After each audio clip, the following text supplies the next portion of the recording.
Thank you, Brooke. Welcome to London. This is the Flipside, and as you can see today, we're at London's famous Royal Albert Hall. This is Tori Amos, the child prodigy singer-songwriter, famous for worldwide hits like Silent All These Years and Cornflake Girl. Now a resident in the UK, she's here in London to appear at the famous Royal Albert Hall. How many times have you played London before? Because this is a very important venue, isn't it, the Royal Albert Hall? Really special to play here. It's a feeling more than, I don't know all the history, but when you come out and look up at the boxes and stuff, I think you feel ghosts and you feel different people's personalities that, you know, have come and gone, but you don't know who they are, and, you know, it's just rich. Yeah. This place.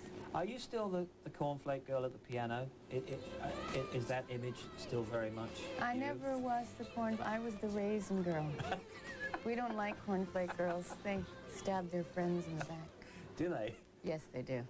But you know what I mean? Are you more out front now, or are you still there at the piano? I think it's about balance. You know, I'm really connected to the piano, not just as an instrument, but I love her as a soul, as a being. Did you say you love her? Yeah, I love her. The concept of piano I see as a her, sort of like Do you? people see ships as hers. Do you think all pianos are hers? Yes, but some of them I think are dykes. How would you describe yourself if you had to, professionally? Well, it's tricky because the only problem with singer-songwriter is it does get categorized that, you know, you couldn't open for Metallica, you know. And I'm very comfortable with the idea of opening for Rage Against the Machine or any of those bands that hold that kind of energy. I mean, it might not be right just because I don't,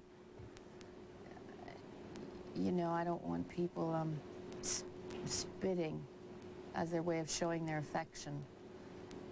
That's not going to work with me. I'll just, you know, tear their jugular out. Especially from the balcony. Yeah, no, but I'd go after them with my baby tooth. I don't accept any of that kind of crap.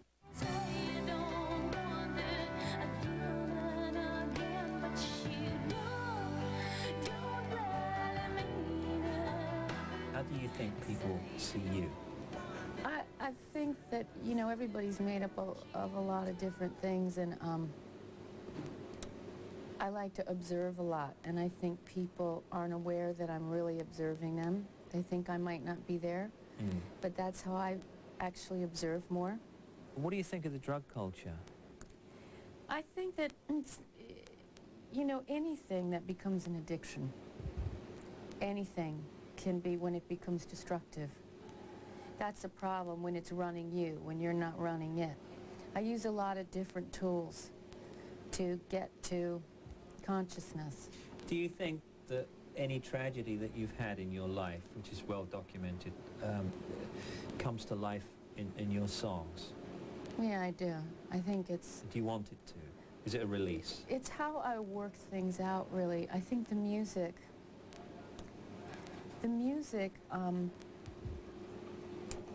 does something that nothing else that I've experienced can do with a heartache, which is,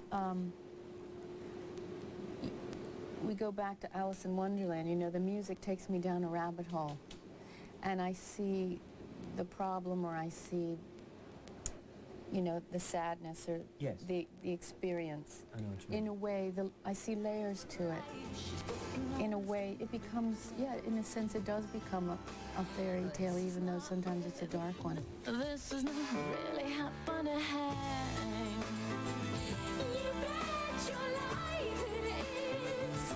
You bet your life it is. Honey, you bet your life. It's a peel out the watchword, just peel out the watchword. And that's all from the Flipside. We'll see you next time.